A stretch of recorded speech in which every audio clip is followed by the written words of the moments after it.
Welcome to episode 248 of Real Health Radio. You can find the show notes and the links talked about as part of this episode at 7. So the word all spelled out, seven-health.com/248. Before we get started, I just want to mention that I'm currently taking on new clients. I specialize in helping clients to overcome eating disorders and disordered eating and chronic dieting, body dissatisfaction and poor body image, exercise compulsion and overexercising, and also helping clients to regain their periods. So if you want help in any of these areas, or you simply just want to improve your relationship with food and body and exercise, then please get in contact. You can head to seven-health.com/help, and there you'll be able to read about how I work with clients and apply for a free initial chat. So the address again is seven-health.com/help, and I'll also include that in the show notes. Hey everyone, welcome back to another episode of Real Health Radio. I'm your host, Chris Sandel. I'm a nutritionist that specializes in recovery from disordered eating and eating disorders, and really just helping anyone who has a messy relationship with food, body, and exercise. So today's show, it's a guest interview, and today's guest is Dr. Roberto Olivardia. Dr. Olivardia is a clinical psychologist, a clinical associate of McLean Hospital and a lecturer in the Department of Psychiatry at Harvard Medical School. He maintains a private psychotherapy practice in Lexington, Massachusetts, where he specializes in the treatment of attention deficit hyperactivity disorder, so ADHD, body dysmorphic disorder, so BDD, and obsessive-compulsive disorder, so OCD. He also specializes in the treatment of eating disorders in boys and men. In addition to his clinical work, Dr. Olivardia is an active researcher. He is co-author of the Adonis Complex, a book which details the various manifestations of body image problems in males. He's also on the scientific advisory board for Attitude magazine, a publication serving the needs of individuals with ADHD and learning disabilities, as well as sits on the professional advisory board for children and adults with ADHD, the Attention Deficit Disorder Association, and is a featured expert for Understood. He presents at many conferences, podcasts, and webinars around the country. So I was first made aware of Roberto through Julie, a client of mine. She shared a podcast episode of him talking about eating disorders and ADD. And when I looked him up, I saw that he was also the co-author of the Adonis Complex, which was a book I'd heard referenced many times over the years. So I got the book, I really enjoyed it, and I reached out to Roberto to ask him to come on the show. And I go through in the intro what we're going to cover, which is eating disorders and ADD, and also the Adonis Complex. And we actually cover ADD in great detail, both with its connection to eating disorders, but more generally with like how it manifests and the various symptoms. And despite ADD being one of those things that has entered into the mainstream awareness, I do think that there are many people who have this but have never received a diagnosis, or they discover it in their 30s or 40s or 50s. So hopefully you can hear many of the aspects and see if it resonates with you, because as I talk about in this episode, I've had a number of clients discover later in life that they have ADD, and it starts to explain a lot for them. I would also add the same with autism, where there is a much higher percentage of eating disorders with autism compared to the general population, and is definitely something that I want to cover on a future episode. One thing I'll add connected to ADD is that it's very much on a continuum, and with each of the different aspects that can be impacted, whether we're talking about impulse control or concentration or executive function or hyperactivity, that these can look very different in different people. So while Roberto talks about his experience and the experience of his kids or different clients, know that experiences can really vary. As part of the Adonis Complex, we talk about eating disorders in boys and men, specifically muscle dysmorphia, and a little bit about anorexia, as well as talking about the media messaging and social media and how this is impacting on men and boys. So let me stop with the intro and just get on with the show. I will be back at the end with one recommendation, but for now, here is my conversation with Dr. Roberto Olivardia. Hey, Roberto, thanks for joining me on the show today. I'm super excited to be chatting with you. Oh, it's my pleasure, Chris. Happy to be here. So when I was doing the prep for this and trying to figure out what to talk about today, it's been quite a challenge. And that's because you are someone who has so much expertise in a real wide variety of areas. Mm-hmm. But what I thought would be best for today was to stick to just a couple of topics where I know there's still a decent amount of breadth in them. And both of these topics aren't ones I've covered. Either I haven't covered it all on the show or I've touched on them very briefly. And so the first is ADD and its comorbidity with eating disorders, something I know you have a huge amount of experience in. Yes. And then the second topic is the Adonis Complex, which is the name of the book that you co-authored over 2 decades ago. And in this, we can then chat about the many ways that eating disorders and body obsession affect boys and men. And so, yeah, they're the kind of 2 main buckets that I really want to have a chat about. But look, this is a conversation. And so let's just kind of see where things go naturally. Sure. That sounds great. As a starting place, do you want to give listeners a bit of a bio of sorts? And I know I've already made reference to your vast areas of interest and expertise, but just, tell listeners like your background in terms of training you've done, areas you work in, and like how you came to be doing what you're doing. Sure. So I am a clinical psychologist and lecturer in the Department of Psychiatry at Harvard Medical School in Boston, Massachusetts. I have a private practice where I specialize. I work with people of all ages, young kids as young as 7 and 8, up to adults in their 60s. On a variety of issues. So one of my areas of specialty, as you mentioned, is I work with boys and men with eating disorders and body image disorders like body dysmorphic disorder. I also specialize in the treatment of obsessive-compulsive disorder, OCD, as well as individuals with ADHD, with attention deficit hyperactivity disorders. Also work with a lot of students who have learning disabilities and work with issues that can sort of more social, emotional issues that can come along with that, self-esteem issues, anxiety, depression, just identity issues around how to navigate through school and work for the adults that I work with. I also am a researcher and have done research primarily in the field of boys and men with eating disorders. And that culminated in a book that, it's funny, when you said 2 decades ago, I thought, oh my gosh, it has been 2 decades. It feels like it was yesterday. The Adonis Complex, which I co-authored with Harrison Pope and Catherine Phillips, which came out in 2000, which blows my mind that it was that long ago. And that is a book that details all the various manifestations of body image issues that we see with boys and men. So basically everything that has been researched and talked about with girls and women, things like anorexia, bulimia, binge eating disorder, body dysmorphic disorder, cosmetic surgery. We have done area of research looking at all of those issues with boys and men.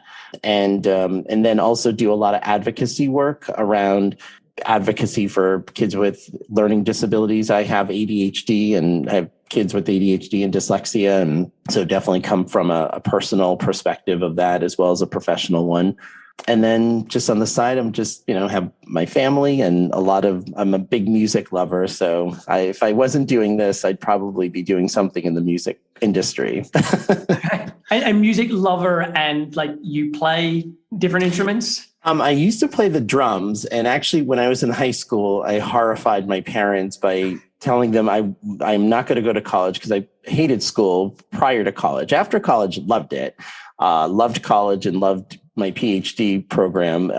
But yeah, prior to that, school was just really boring and not fun as it is for, unfortunately, a lot of people with ADD and learning issues. And so I said I was going to play drums in a punk band. and then thankfully, I took a psychology course my senior year of high school, and that changed everything. And I thought, oh, this I love. Like this I can... academically, it made me want to actually do all of my homework, and suddenly it, shifted for me. But I am, I own like now everything's on Spotify, but I have a collection of about 3,000 CDs. I've been to hundreds of concerts. I like all kinds of music. I mean, it's like part of my DNA, music. Nice. I'm a huge music fan as well. And as I've got older, I spend less time actually at music festivals or going to venues. But yeah, my day is spent listening to music the whole time I work. And so, yeah, maybe once we stop recording, we can have a bit of a chat about music. I don't know how relevant it is for the listeners, but yeah, that's cool to hear. And what was it about psychology when you found it in that latter part of school? Like, was it then being able to understand yourself and starting to make sense of it, or more broadly than that? I think I grew up in a family where, I feel like my mom in particular, if she had the resources and privileges that I had growing up, that my parents afforded me, would have absolutely been a psychologist or a social worker. She grew up in Brazil in poverty, immigrated here in the States in the 50s. But she was an incredibly empathic, very caring person, like the kind of person where it was just so common when I was a kid, if we walked by like a homeless person, she would go into whatever the local, sandwich shop and buy sandwiches, for them, literally give the coat off her back. I mean, literally to people. And my dad was also he was a teacher, very just sensitive, caring person. So I always grew up with this sense of just having empathy for other people and really feeling people's perspective. And I was always that kid that all people would kind of come to and tell their sort of deepest secrets of. And I was always very trusted, and people thought I gave good advice. But, I know being a psychologist is more than just being an advice giver to a couple friends. I think what drew me is that, so I always knew that I had that part of me, but music for me was all about that too. I mean, music is about emotion and connection, and for me, being empathically connected. But I think with psychology, the fact that it was this academic discipline that it was like, wow, this could really help me understand people, understand myself, understand, just what makes the world tick. I couldn't get enough of it. I mean, it was the first class that really I actually read more than what was assigned. I did, which was already a big indicator, because that was not, I got through high school. I never read a book that was assigned from cover to cover. I was the master skimmer. But I was just enthralled. I couldn't wait to go to class. I was just so hyper focused. And I thought, this is taking something that is just a part of who I am anyway, like in terms of my values and sensibility, but putting this kind of more academic discipline on it that could really just take this to another level. And I could really do something with this and really make an impact and feel good, because I always felt, I always wanted to be like a positive force in the world. And my value was always to elevate people. And music, again, was definitely, that venue. I know that's what music did for me. And so to me, music wasn't, or psychology and music were not that big of a jump in my mind. It was just obviously from, making a living, it's a lot easier path to know what to do to be a psychologist and to, go through grad school and everything. Whereas obviously anyone could be a musician, but to be one, not that I ever want to be famous, but to have enough of a following that you could make a living from it was going to be harder. I wasn't a great musician. It's not like I was this, prodigy or anything. I think that's why punk music appealed to me so much as a teenager. You didn't really have to know how to play. Yeah. And when you starting psychology, or even towards the end, what did you think would be your area of specialty? What do you think you would be helping people with? It's a good question. And one of the things that's so interesting as I think back is initially I was very much drawn to trauma and the issue of trauma. And I remember just as, watching, when the Oprah Winfrey show was, on the air and really big, and Oprah's experience of child sexual abuse. And I just would, I have a part of me that's very justice oriented, the sense that, when bad things happen to good people, it just on a molecular level, it pains me. And that's been ever since I was a kid. When I first understood what slavery was. And when I learned about the Holocaust, like it really, it just deeply, deeply, profoundly would upset me. And so there was something about that of saying, okay, we got to help, when someone goes through something like that, like trauma, how do we help them heal from something? And I would be inspired by, people, and I knew people in my life who had gone through that, and that you can heal from that. And the resilience, that's what sort of I focused on, is that, wow, no matter what happens. And this is what I also got from reading Elie Wiesel's Night, book, of Holocaust survivors who go through this horrendous, just unspeakable trauma. And, how do you smile after something like that? How do you sort of really feel gratitude towards the warmth of the sun? Yeah. And then I would just be so inspired by how people can get through that, and the human spirit to really be resilient. So that really attracted me to working with kids, and particularly kids who have been abused and traumatized. So that was really, as an undergraduate, where my track was and where I was going to go. And then, and I do work with people with trauma, but that's not a specialty of mine. What is so just wonderful about life, and I think a field like psychology, is it can just take you in different directions. And it was my junior year as an undergraduate at Tufts University, where I went to college, where I took a seminar in eating disorders class, and it was a 3-hour block. It met once a week. It fit my schedule. It's not like I had this profound interest in eating disorders. But it was interesting enough. Like I liked the idea because I'm such a lover of popular culture, of music and film and stand-up comedy, and just pop culture and its interest. And eating disorders, I thought, well, that's an interesting thing. Here's a psychiatric illness that has, certainly these biological perspectives, but it's one of the few that really intersects with popular culture in terms of media imagery and body image and all of that. So I said, oh, this would be an interesting class.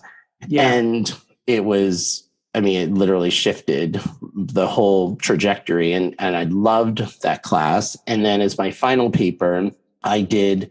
Now, interestingly, while I was taking that class, 2 guys that I didn't really know too well, and this is, again, but this is a sort of common experience for me, is that even with people I didn't know too well would just, I don't know, in conversation, trust me, which I feel very grateful that people, can do that, because I'm definitely a very trustworthy person. I'm, don't spill any secrets. And they had disclosed to me, now they didn't know each other. They were just these 2 independent individuals who disclosed to me that they had an eating disorder. One was anorexic and one was struggling with bulimia.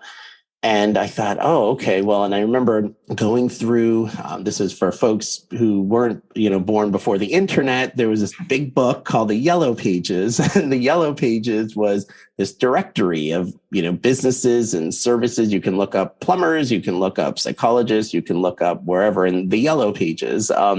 And I remember going through trying to help them find resources, and all of the resources that were for people with eating disorders were all exclusive to women. They were only, they didn't service guys. And I thought, oh, well, we need a space, for men who have these problems, because these guys were really suffering. They were really struggling. So I did my term paper on men and eating disorders. And that just started a whole new trajectory that I thought, let's continue with this, and just kind of, and I was off to the races after that.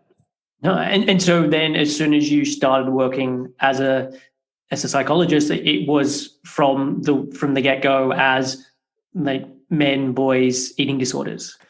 Yeah. So in my PhD program, so as an undergraduate, I did a thesis, a senior honors thesis, where I had recruited college men around the Boston area who had eating disorders. And that was the first study I did. And interestingly, I didn't know at the time, it was the first study that had ever been done with males with eating disorders that had drawn them from a community sample. That up until that point, all of the research, and there wasn't much, but the research that had been done of men and eating disorders were drawing men from clinical samples. So men who had been hospitalized or who had entered treatment, which, as we know, represents a small percentage of men at large who struggle with eating disorders, because many men it's still stigmatized, with men. So that was really interesting. And then throughout graduate school, continuing to do research of men with eating disorders. And then I would start to look at men who had something that at the time we didn't have a name. So we created this name called muscle dysmorphia, which is actually now mentioned in the DSM-5, which is pretty cool. And muscle dysmorphia were men who, some of which had a history of anorexia, but now were almost kind of the pendulum sort of swung in the other direction, where they were just as obsessed with food and their body image, but they were obsessed with getting muscular and big. So these were guys who might be working out 5-6 hours a day, taking anabolic steroids, paying extreme attention to their diet. But unlike anorexia, they were eating, but they were incredibly obsessive compulsive about their eating, and guys who did not like the way they looked, despite the fact that they were muscular. They feared that they looked too small and too scrawny. So we called that muscle dysmorphia. So that was my master's thesis, and then my PhD, going back to sort of just what average guys feel about their body image and what their ideals are. And then when I started in clinical practice, I had training working with all different, individuals. I trained at one of the top psychiatric hospitals here in Boston, McLean Hospital, which is affiliated with Harvard Medical School, and really worked with OCD and with depression, with anxiety, individuals who were suicidal. But clinically, I thought this is kind of a niche of individuals where there wasn't anyone specializing in men. So that was the majority of patients at the beginning. And it's morphed as I started taking on other things that I specialize in. Okay. And what, just to get a sense of when this was, so when did you do that study? When were you starting to become a psychologist? What year was that? So my first study, so when I did that undergraduate thesis of college men with eating disorders, that was in 1993. I started that. And then that was published in the American Journal of Psychiatry in 95. So that was the first research study I did. And then Adonis Complex came out in 2000. That's when I got my PhD. It was in 2000. And then I started, after you get your PhD, you have to do what's called a postdoctoral fellowship, which I did more research on body image with men. And then in 2002, I started my practice. So it's been 20 years, actually, this May, I've been in clinical practice. Okay. And when did the focus with ADD and eating disorders come in? So that's interesting. So I have ADHD, and I have always, ADHD is one of those things that is still very misunderstood, and how we kind of understand it has evolved tremendously. I mean, when I was a kid, I'm going to be 50 this year. And when I was a kid, the only kids that were diagnosed with ADHD were kids that were like burning the school down. Like they were the kids who were, seen as like the juvenile delinquents and conduct disordered kids, and kids that were at high risk of dropping out of school. Some of those kids were my friends. I mean, they were very mischievous, and I don't know. Some of them punk rock. It makes sense. Yeah, exactly. They were fun. Who wants to be bored? But I wasn't that kid. Like I didn't have conduct disorder or whatnot, but I definitely was not a goody two shoes either. And now, as we understand with ADHD, that it's not just that, in fact, that only represents maybe 10% of people with ADHD, that, it's this issue of attention dysregulation, of impulsivity. Some people are hyperactive, but not all. It can manifest in different ways for different people. Executive functioning issues, things like time management and procrastination, organization, decision-making, all of these things that impact people with ADHD that were difficult. I mean, for me, that although I did well enough in school that I got into a college like Tufts, which is seen as a good school, a good college to get into. But it was, I mean, papers, literally I would write overnight because I would procrastinate on them, and it was chaos, behind the scenes. I was chronically bored in high school. I mean, like literally virtually narcoleptic, where I would be falling asleep. Like, I just think if I grew up with iPhones, I mean, my friends would have had a field day of videos and TikTok and videos and memes of me literally looking like I was stoned, like out of my mind. Like, I actually had a history teacher my junior year who, because I couldn't keep my eyes open, I would just be like, and I mean, drool down my face. And he kept me after class, which I knew. I'm like, of course he is. Like, I'm totally out of it. And he started lecturing me on the dangers of Quaaludes and cannabis. And I'm thinking, where is he going with this? And then I realized, oh, he thinks I'm stoned. And I said, oh, no, I'm not. And I didn't have the heart to tell him. I'm just bored out of my gourd. Like, I just said, oh, I just didn't get a lot of sleep last night. But I don't blame him for thinking that. And I actually thanked him, because the way he was talking to me about it was so nice. Like, if I really was on drugs, like, that was the nicest way to approach it, the way he was talking about it. But it was really, really hard to sort of, like, even when I think of it now, like 7 hours, like, or 8 hours, or however many hours you're in school in a day was just like, I mean, the social part saved me. I mean, I was a bit of a class clown, and I had funny friends. That's that's probably the number one factor of who I gravitate to are funny people. I just really, I love to laugh. And so that really kept it going. But ADHD also can play out in, we think of it typically in an academic arena, but it's really in the overall life arena that it can impact people. And because, again, as I mentioned, those executive functions, that plays out, it could play out in anything. And so even though that was always an area that I kind of worked in, but when I started working with a lot of, men in practice, and particularly men with bulimia and with binge eating disorder, it was very clear. A lot of them had already been diagnosed with ADHD. Most had not been diagnosed with ADHD. It was through our work that I said, it sounds like there's something else here, going on. And I would do a clinical evaluation. And it was very clear that there was this high comorbidity of ADHD and these issues, which I can personally understand. I mean, I, used to joke, in college, like, of everything. I used to say I would procrastinate. If I was procrastinating on writing a paper, I'm like, let's put that aside and let's order some chicken wings. And, food is really, people with ADHD, basically what we know about the ADHD brain is that it's low in a couple neurochemicals. One of them is dopamine, which is implicated in reward. And another one is GABA, which GABA is implicated in inhibition. So when you have an appropriate amount of GABA, you are appropriately inhibited. Well, an ADHD brain has low GABA, which means we're less inhibited, we're more impulsive. And so all of the, I have these examples that come out in my mind of, being 10 years old at a birthday party, and there was all this pizza left over, and my friend's mom saying, oh, guys, eat the rest of this pizza. I don't want to waste it. And granted, we ate like a lot, and, but in between we're playing video games and such. And one of the kids said, oh, no, I'm full. And I thought, oh, you didn't like this pizza? And he's like, no, I'm full. And I'm thinking, now I love pizza. Pizza is like my favorite food.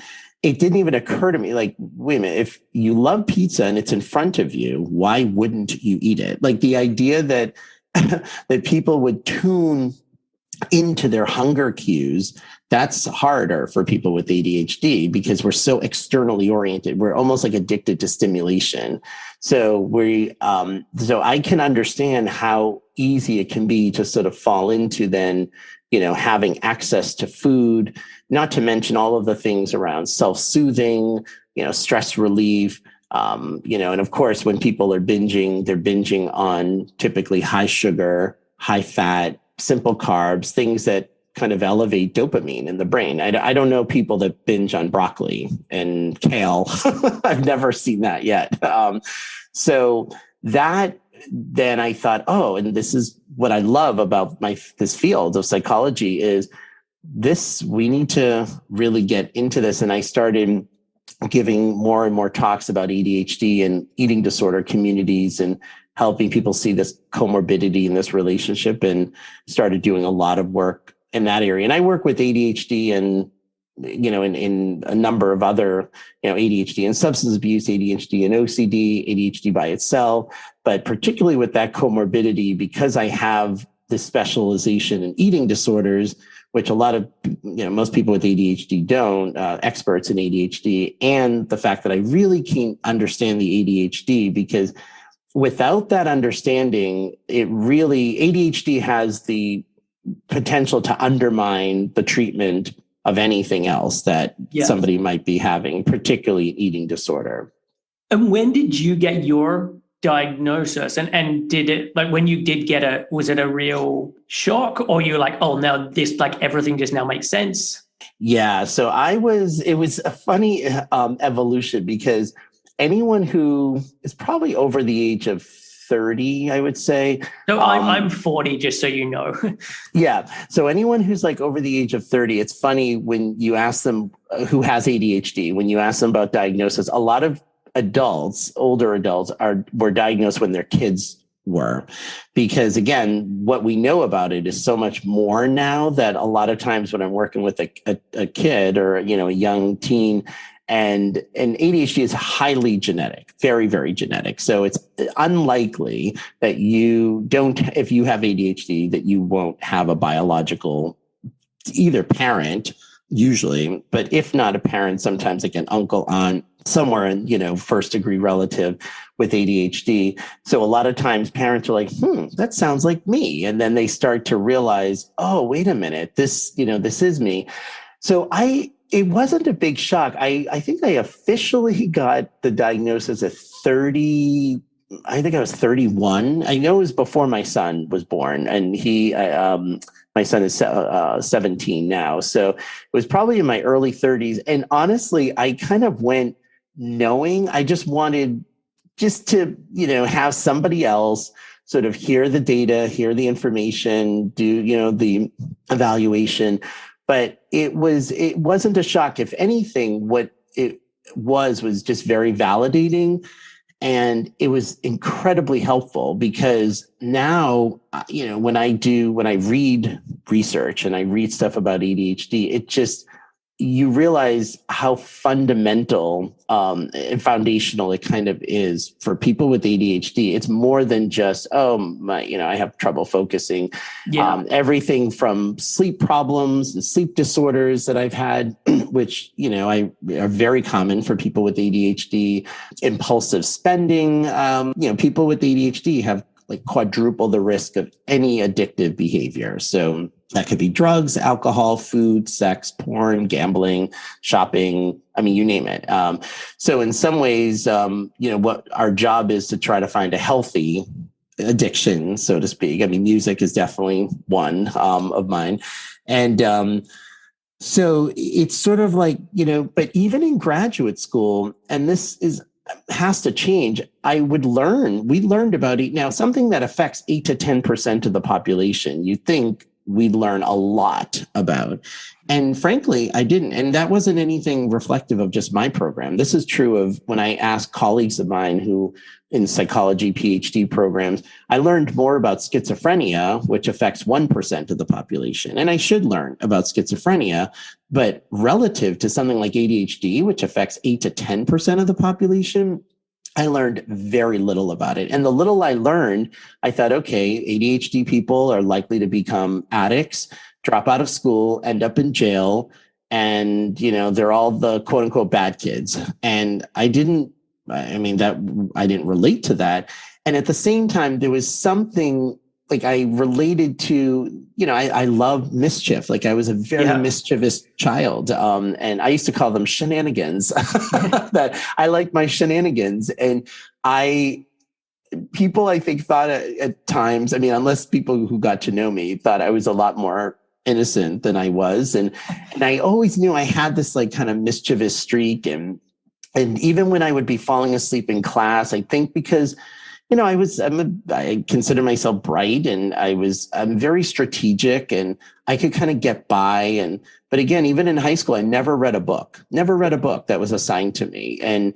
But I would skim it, and I'm just very good at getting the big picture of things. And I don't know, I think that's probably honestly a compensating factor, because I could not sit, like my daughter's a ninth grader now, and she's reading Shakespeare, and she's like, Dad, she goes, this is just brutal. I'm like, oh yeah, you're telling me, at least you're reading it. Because I would literally read a paragraph, and then I'd like try to predict what ended up happening in the story. And I was often pretty on point. And I think this is where my psychological mindedness really helped me, because I would just make guesses as to what characters would do. And I was, right enough, some of the time. I mean, sometimes I was totally off, but it was just very difficult to relate to it until I probably in like my own after grad school, I would, through patients that I worked with who would have ADHD, but I was treating them, they would primarily come in maybe for depression or a eating disorder or something. And I would really then delve into the books about ADHD. And I thought, this is very familiar. Like, this is definitely, and it wasn't like for me, this epiphany as much as like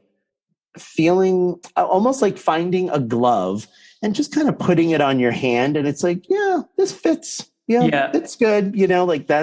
But for what I love about working, particularly with that population, is it is and can be a huge epiphany for people when they hear that and really connect the dots. And most importantly is, for me, at the end of the day, whatever like part of my own personal life mission is, I never want people to feel less than. And I want all of us to live our lives authentically and feeling value.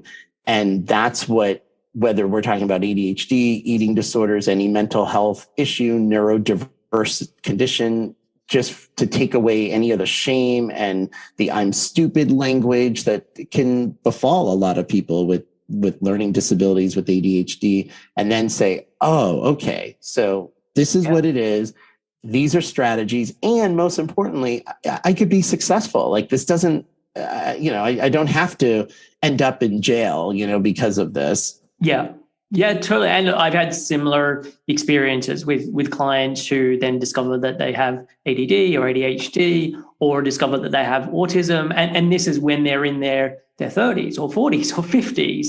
Right. And where there's something like, oh, okay, now so much of this makes more sense to me. And it like, yes, there can be some level of shell shock with that, or there can be some regret of like, why didn't I find out this earlier? But often there is a lot of gratefulness of just like, oh, now things start to kind of slide into perspective, and this just makes more sense. And to touch on something you mentioned before in terms of like schizophrenia and how small of the population it touches, like I think the same thing about eating disorders. Like there's such a big focus on, like, for example, diabetes in young kids, and if you look at how much that affects young kids versus eating disorders, like it's pales in comparison.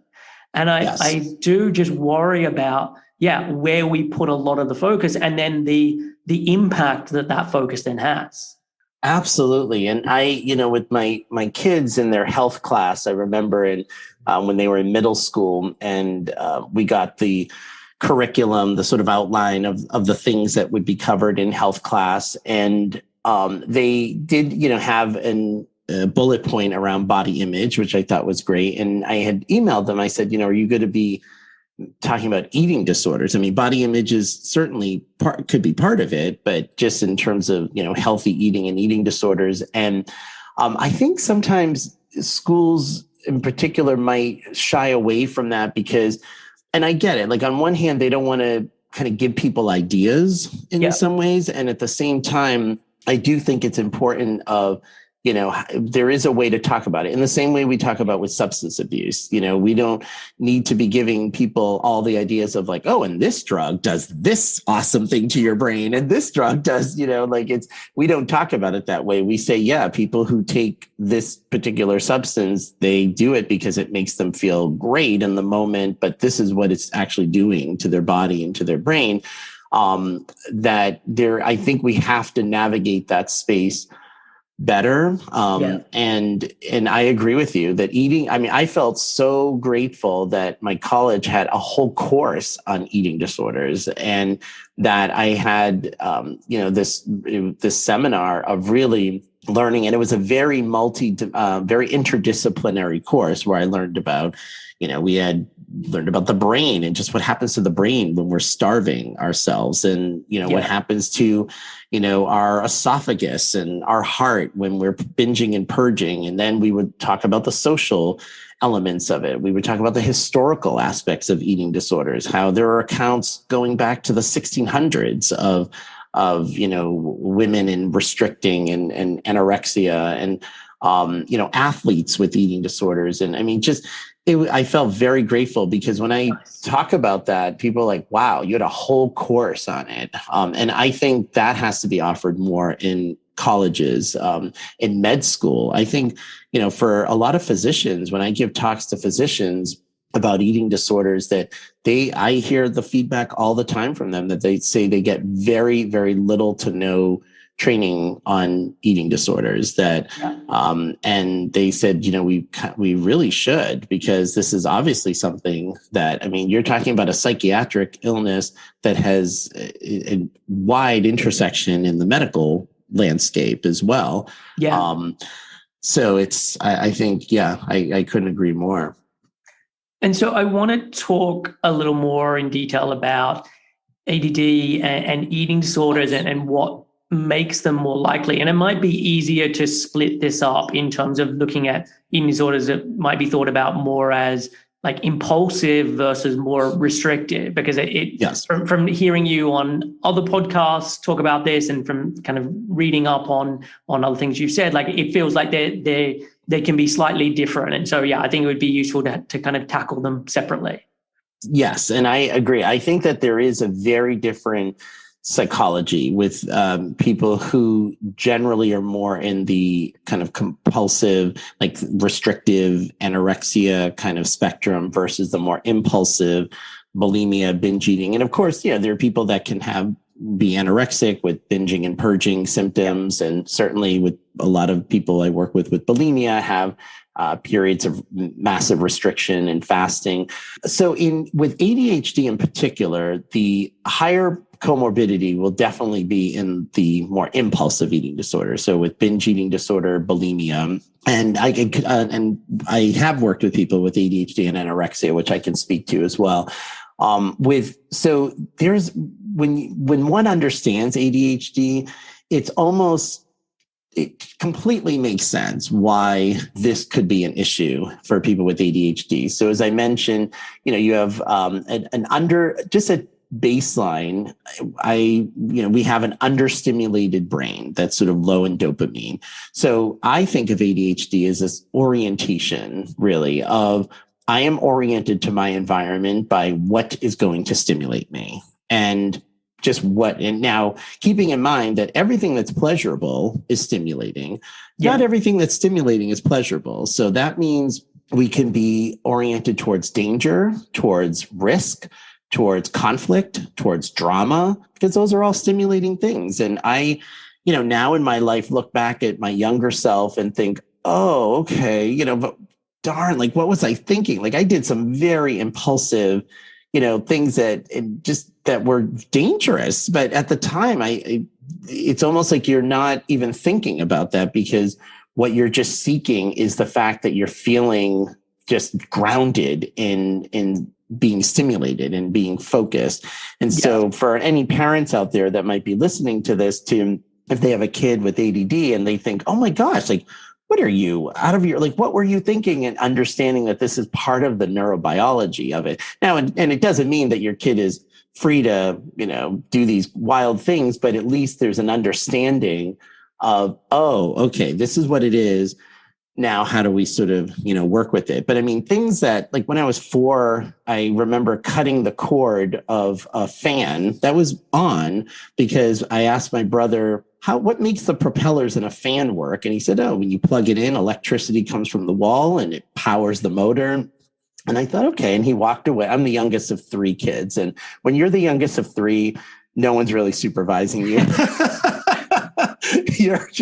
My parents were tired by the time I have some friends who have 4 kids, and I definitely think of their 4th child as the forgotten child.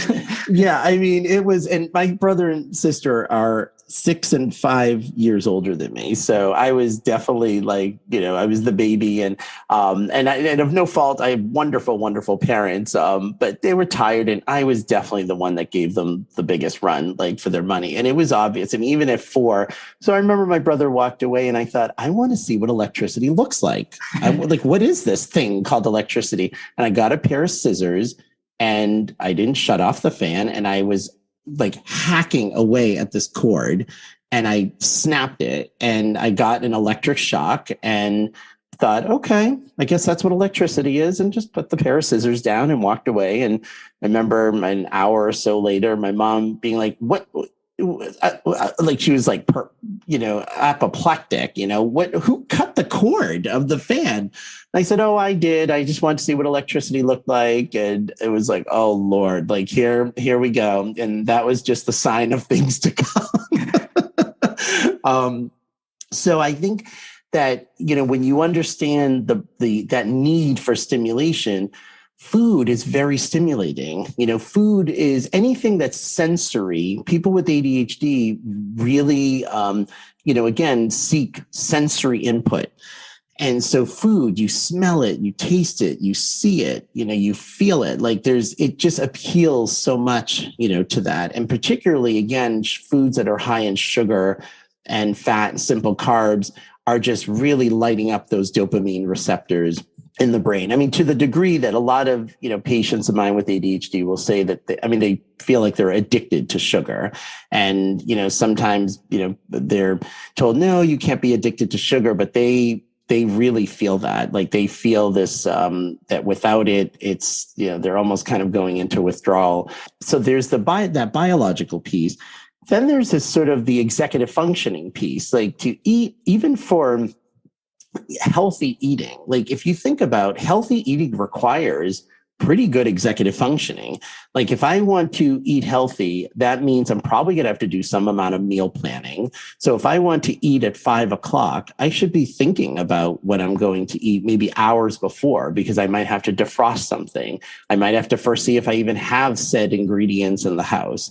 I have to, maybe manage and chop up vegetables and do all this planning around it. People with ADHD have a hard time with that. Like we joke that there are 2 time zones. There's the now and the not now time zone. And so if it's not now, I'm not thinking about it. And then it's 5 o'clock and my stomach is growling, I'm hungry. And now I'm in the now zone, but the food isn't presented warmly on a plate. And so what do? We tend to then be like, oh, we'll just order out fast food or just nitpick and snack on just everything else like in the household. So there's a lot of executive planning in that. People with ADHD also are at higher risk for anxiety and stress. About 20 to 30% of people with ADHD experience significant anxiety. And some of that is because of the ADHD. I mean, ADHD can create sort of chaos for a lot of, people, and food can be a way of dealing with that, of sort of grounding themselves, of self-soothing, and kind of bringing their body down. Going to sleep every night. Sleep is a very tough issue for people with ADD. And I worked with patients who their binge eating actually started as a result of them binging so that they can calm their bodies down enough to almost like pass out and go to sleep. Yeah.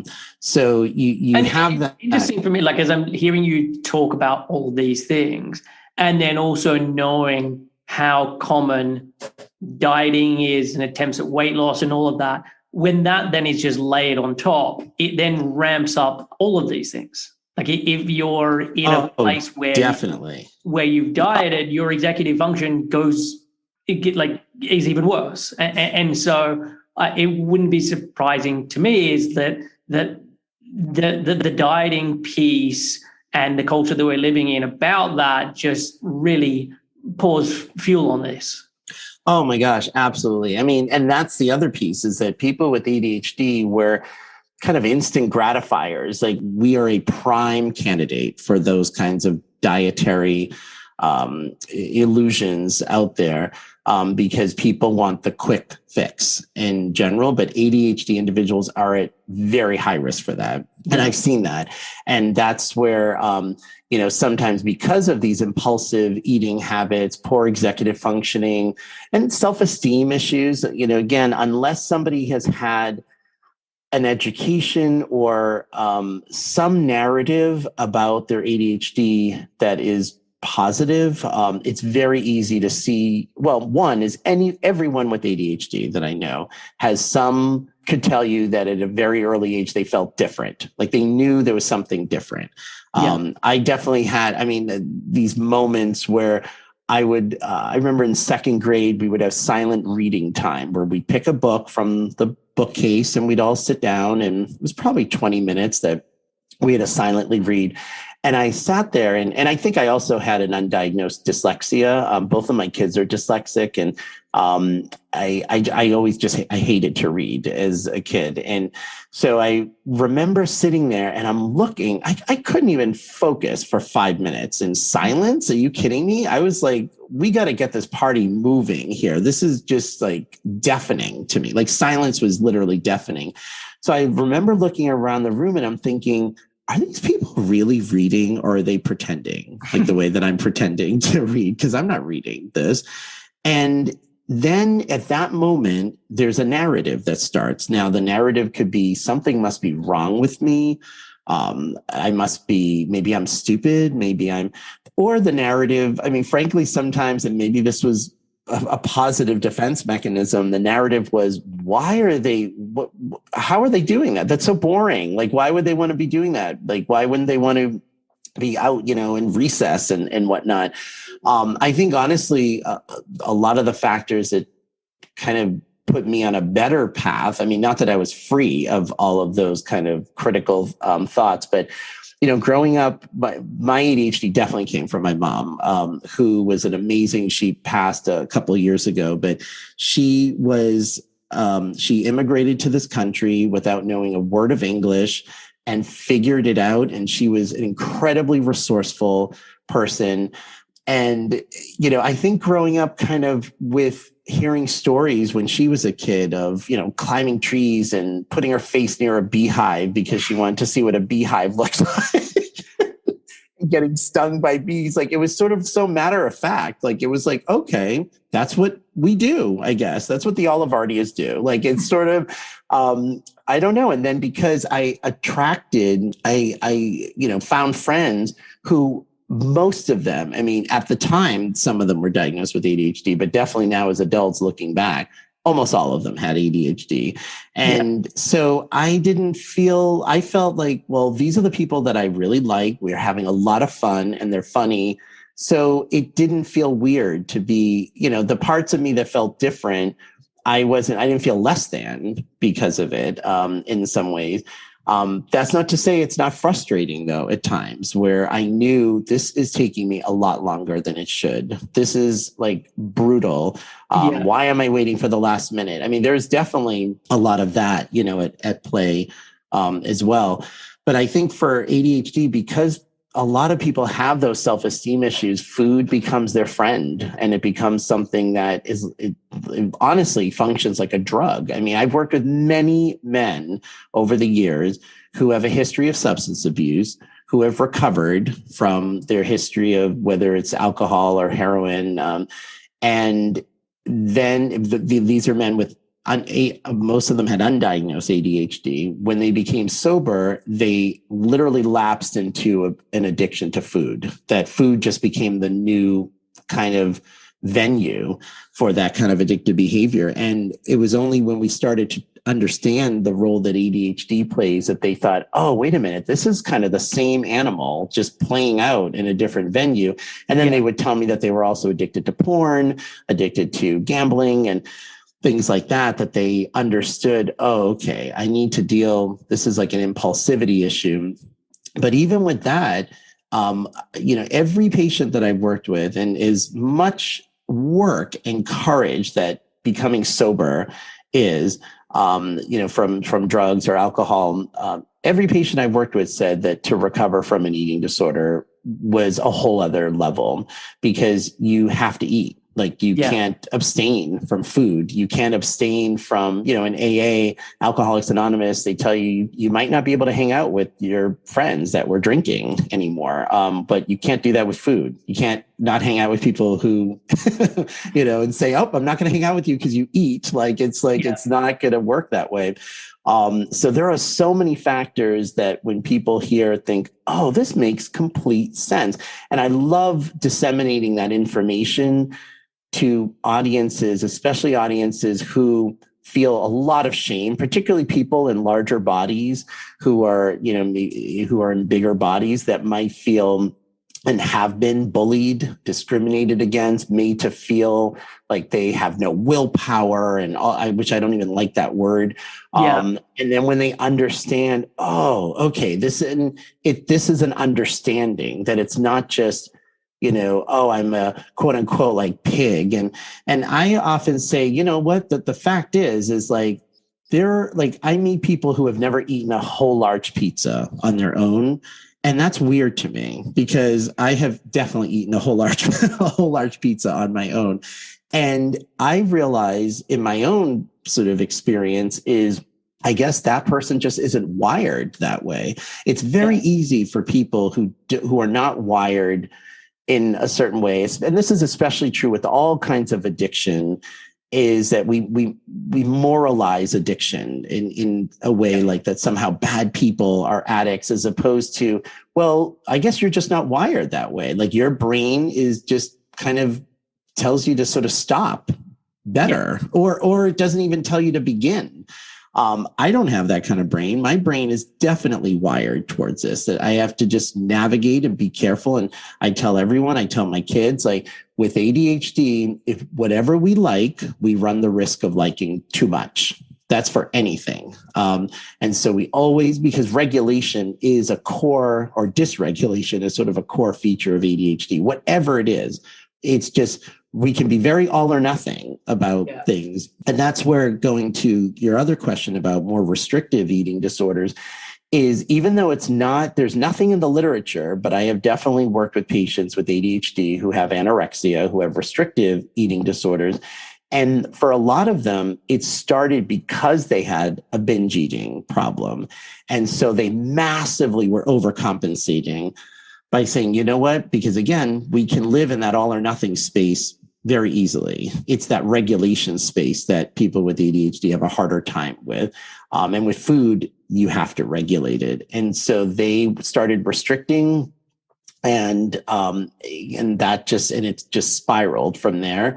Or people who wanted to lose weight, and again, prime candidates for these awful, diet, quote unquote programs that don't work, lose 20 pounds in 2 weeks, and they, do it. And then they might get the results.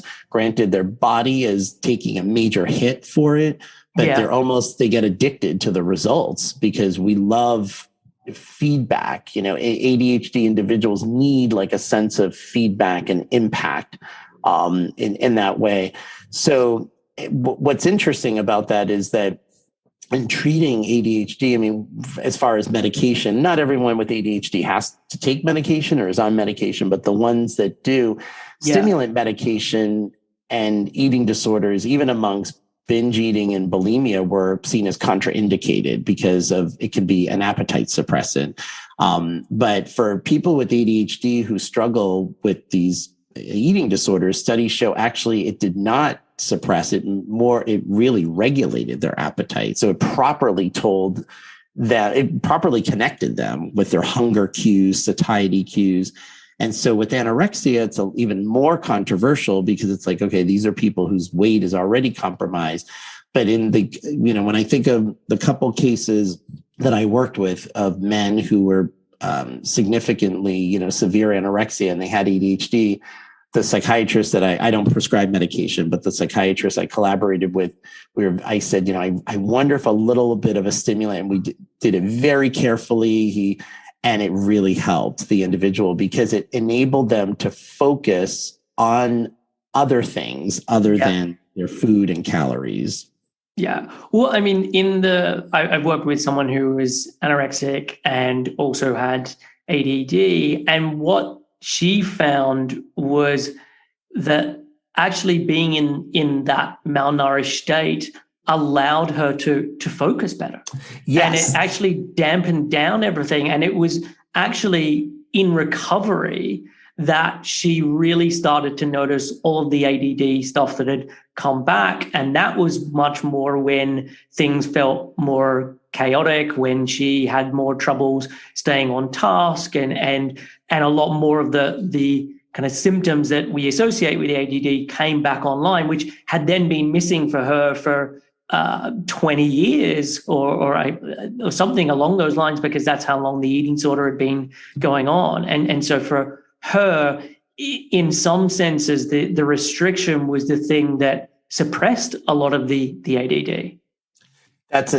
I'm glad you brought that up, Chris, because that absolutely is one of the factors that definitely presented with these men that I worked with ADHD and anorexia. Is they said it was very there was this function of being calming the chaos. They said, you know what, even if I'm just thinking about food and calories, at least I'm just thinking about like one thing, or two things.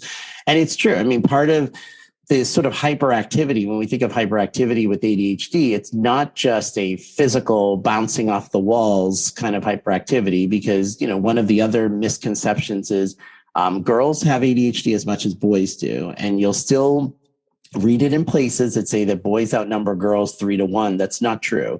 Boys may outnumber girls 3-1 in diagnosis of ADHD, but not in actuality of having ADHD. And one of the things that has been conceptualized now with hyperactivity, it's not just a physical hyperactivity, but a mental hyperactivity. Yeah. So even the kid that looks like they're spacing out, I know for me, when I was a kid, like I could look like I was a zombie looking out the window, but I have a very active imagination. Like I have a whole inner world playing in my head, really.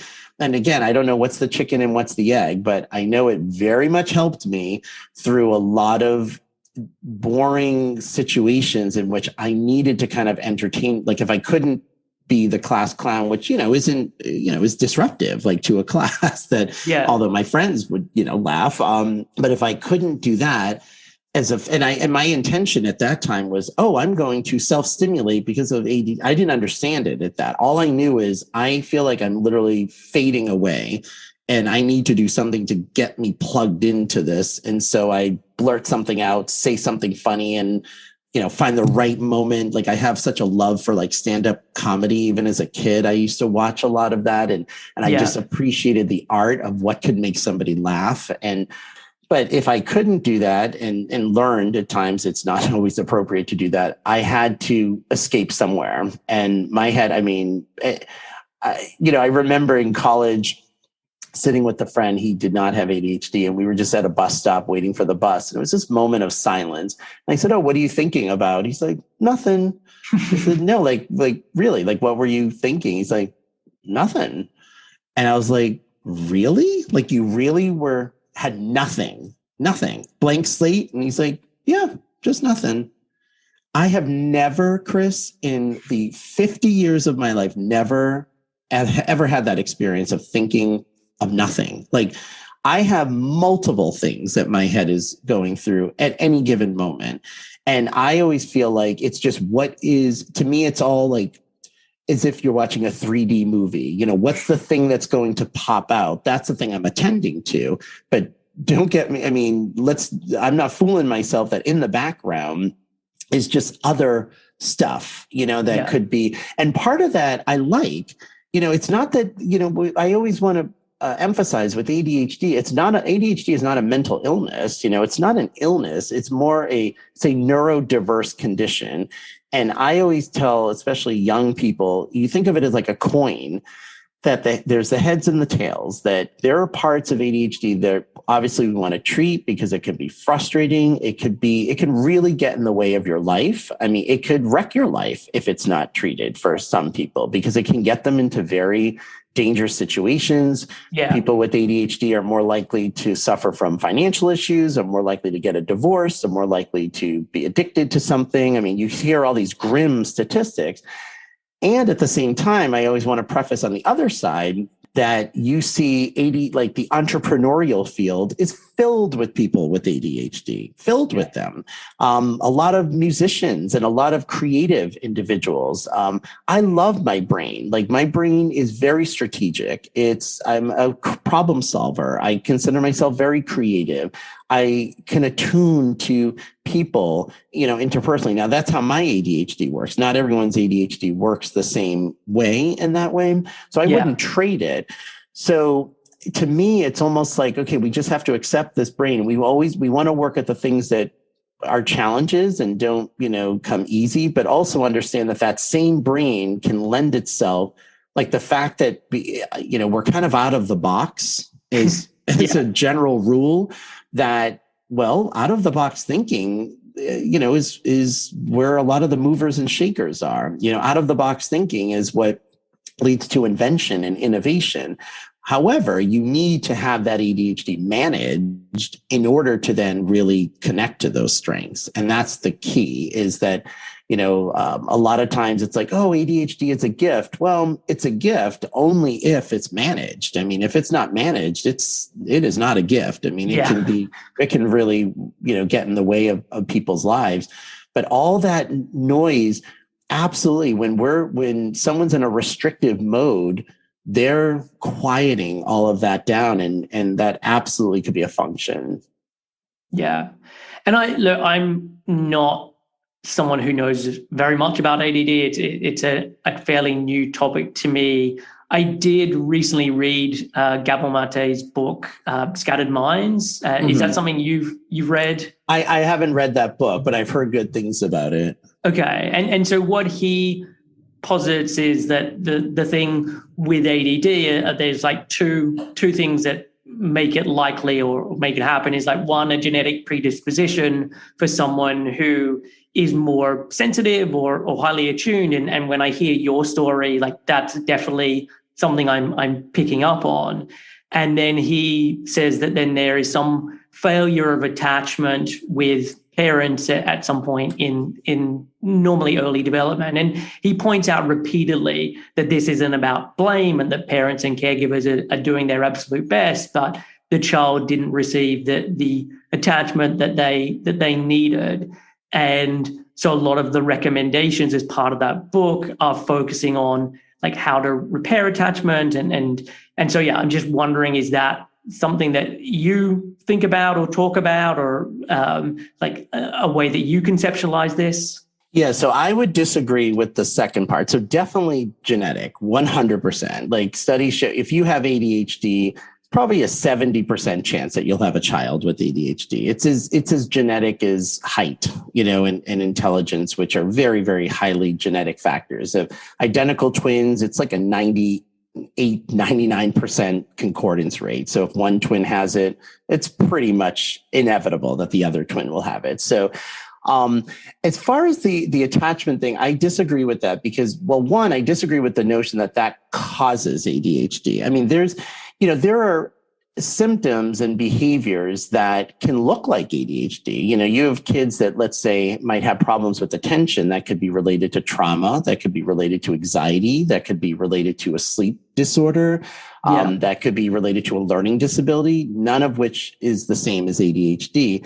And I think in a lot of ways, ADHD falls victim to everyone sort of looking at these behaviors and thinking, oh, well, excessive video games can cause ADHD. It's like, no, it's the other way around. That if you have ADHD, those are the kids that are going to be playing video games for 14 hours straight. Those are the kids that are attracted to those things. It's not that, playing video games causes you to have ADHD. Now, at the same time, we, culturally, we are seeing people that, basically who are more instant. We live in a culture that is more instantly gratifying, and that, kids don't have the same attention span as they did generations ago. So in a way, yes, our culture kind of has these sort of like quote unquote ADD-ness to it, but that's different than ADHD, and I think it falls into sometimes that popular, like, oh, I'm so ADD,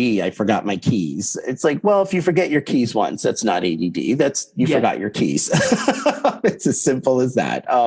Versus someone with ADHD, that could be like a daily occurrence of forgetting their keys. And then for doing this, I mean, these sort of mishaps, that happen all of the time. I think with the attachment thing, though, however, what's important, though, is for parents, if you have a child with ADHD, and particularly because I do agree with the notion that an ADHD individual has a sensitive nervous system. Yeah. And so people with ADHD are at higher risk for allergies, for ear. My first 10 years of my life were riddled by horrific ear infections, like really bad, like 3 surgeries, multiple. I mean, my ear doctor, Dr. Klein, I literally thought was a member of my family because I was seeing him every single week, like an ice pick in my head. I mean, it was brutal. And had hearing loss at one point, and, for a music lover, that did not go over well. And then thankfully that last surgery at 10 hit. And, but because of that, I still don't know how to swim properly because I couldn't go underwater, because my ear infections were so bad that it would have set off really bad ear infections. And, but ear infections, allergies, sensitivity to temperature, to sound, to those kinds of things. Like people, I refer to it as like almost, again, how diagnostic is this? That, in 3rd grade, we had to write a paragraph of a fictional character we related to.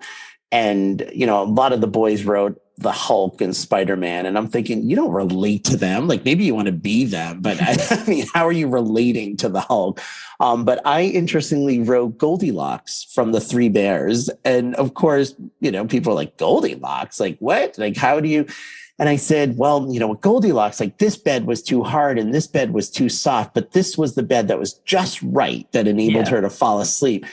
And having ADD is a lot like that. Like you feel like Goldilocks, like it's a narrower zone to feel grounded, to basically be connected and grounded. And so it can look very picky. Like kids with ADHD can be picky eaters. They're the kids that do not fall asleep. Like both of my kids did not fall asleep through the night until they were like over 14 months old, which to my wife, who does not have ADHD, was harrowing. I mean, it was very, very difficult because she was a solid 9-hour sleeper, and it helped that I have ADHD. So I got up with them at 2, at 3. I mean, sometimes I was up already just because I didn't go to bed early at that time. So what's so important as far as that sensitivity and then emotional sensitivity that, now again, there's the coin. On one hand is we are more highly prone to emotional dysregulation. So we are more susceptible to mood disorders, to depression, anxiety, those things. Rejection sensitivity is very big for people with ADHD. But the flip side is that people with ADHD can be highly empathic and very interpersonally sensitive in ways that really help them and help other people. And that's why even as a kid, in my experience, because, I think especially for boys and men who, although we've come a long way, we still have a long way to go, are still shamed for crying and kind of being quote unquote emotional, like a girl, which is also sexist, that there's something so wrong about being like a girl. But these gendered notions of emotion, we still have to dismantle. But thankfully, because I think the household that I was raised in and my love of music, I looked at being emotional as a good thing because I'm like, well, to be a musician, like these are emotional people, because to write songs, you got to tap into your emotions. So I thankfully never shamed myself for like crying for just feel like I was a feeler. Like I felt my emotions strongly as a kid, very like strongly. And it was something that I did remember thinking to myself, well, I don't want to block this out, but I need like a filter. I don't remember. I didn't use that word when I was a kid because I didn't really know what a filter was, but I need something that makes it go through in a more even way because I felt like I would be flooded, by those emotions. So you have all this sensitivity. Now you have parents. Now, oftentimes you're going to have a parent that probably has ADHD themselves. Yeah. And depending on how they managed it, how they're reacting to their child, and then the parent without ADHD, if you don't have the knowledge and understanding of ADHD, it can be very challenging to be like, why is my kid not sitting still at circle time like the other kids are?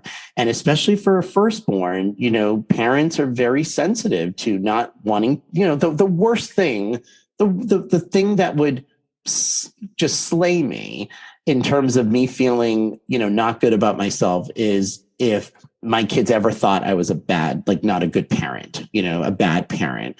And thankfully I have two wonderful teenagers that I've been blessed with.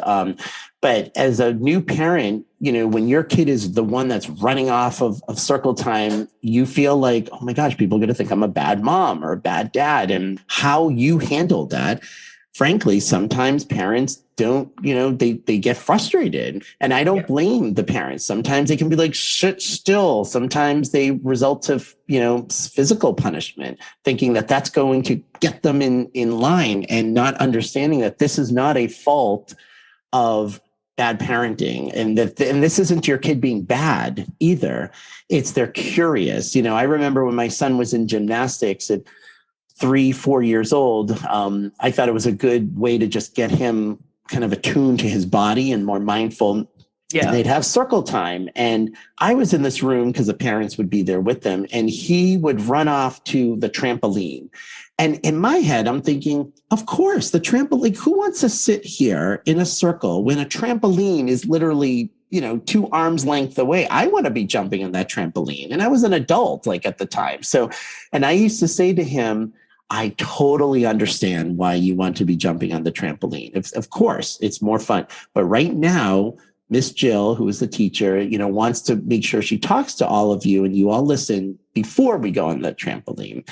And the difference between that and pulling, a kid and saying, sit down, and not validating that. And I'm not, again, I want to always preface that parents, the 99% of parents really have the best intentions. And this is why it's so important. And I'm glad you and I are talking about this, because we need to disseminate this information, because you don't know what you don't know as a parent.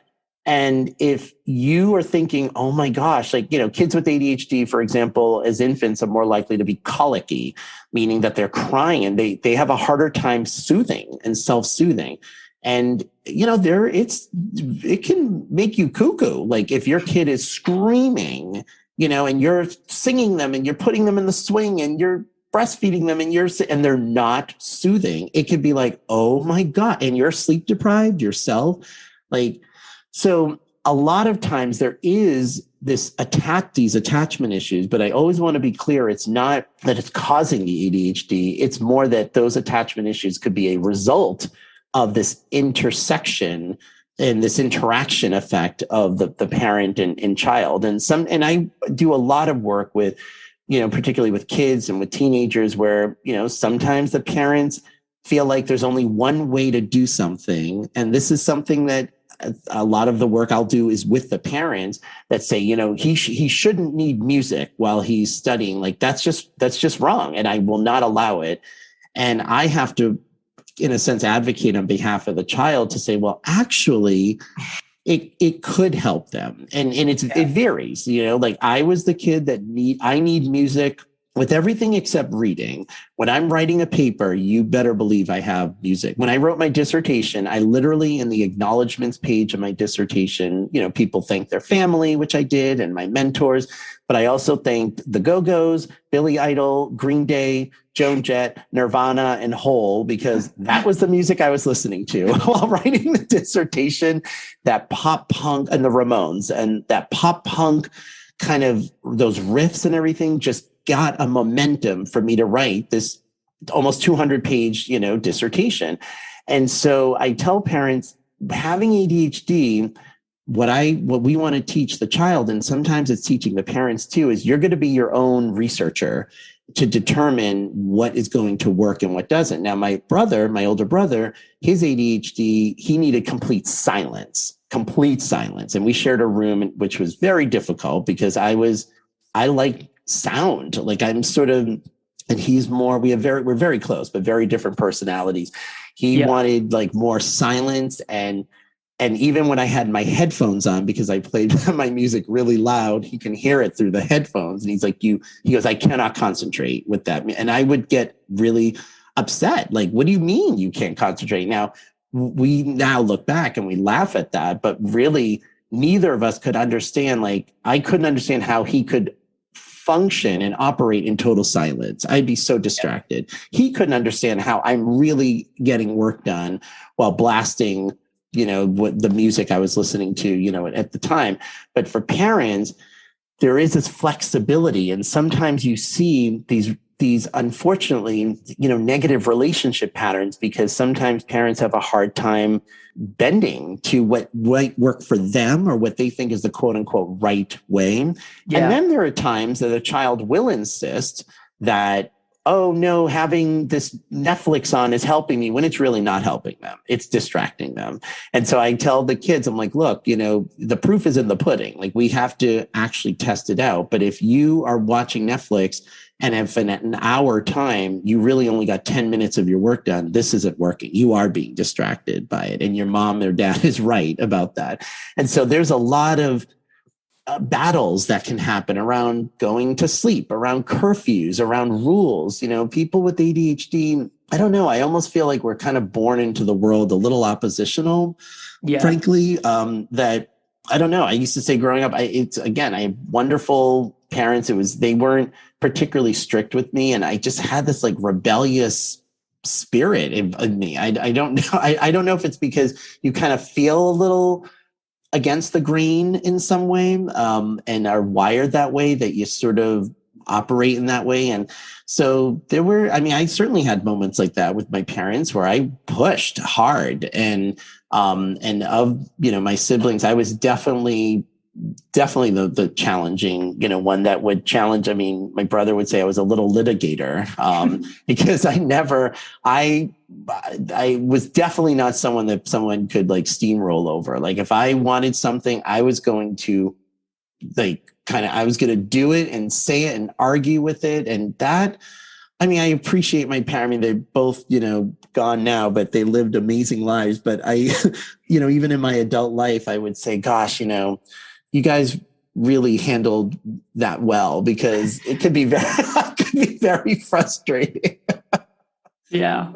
And so that part I would agree with, that they're absolutely, and not just with parental relationships, with marriages, really important for a spouse to understand, the non-ADHD spouse to understand what ADHD is. So important. And for the person with ADHD to also, just because we have ADHD, I always tell people it's not an excuse, it's an understanding.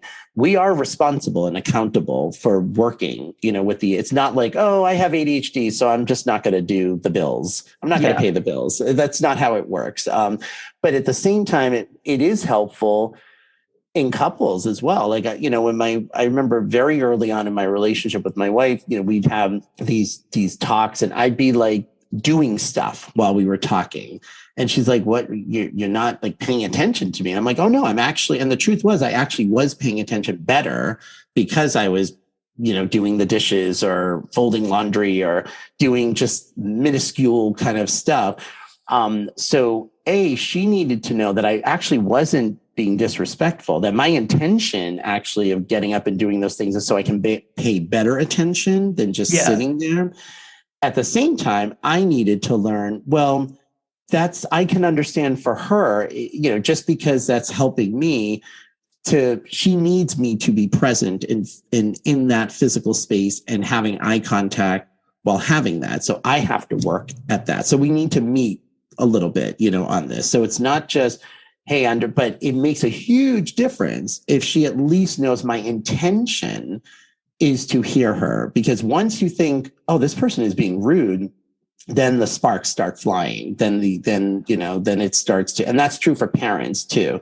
So I guess just to underscore how important, that is. But those attachment issues are not, they're not the cause of ADHD. And then I work with people who their families thankfully they know ADHD, maybe they were diagnosed, and is very open about it and have, just very easy relationships because there's that knowledge is power. Yeah.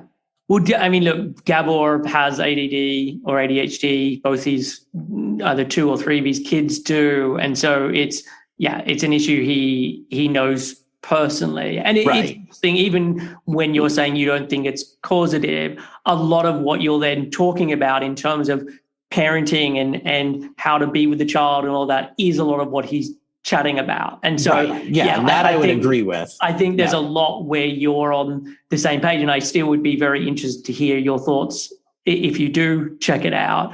But yeah, I found it very useful to read, and it kind of resonated with me quite a lot. And I've got a 4-year-old child, and we've been having a lot of challenges with him and implementing some of the stuff that Gabor talked about. We noticed some real changes. And That's so great. I don't know, we don't have any official diagnosis for our son. There's potentially other things going on as well. But it at least it resonated in terms of my personal experience. And this is like n equals 1.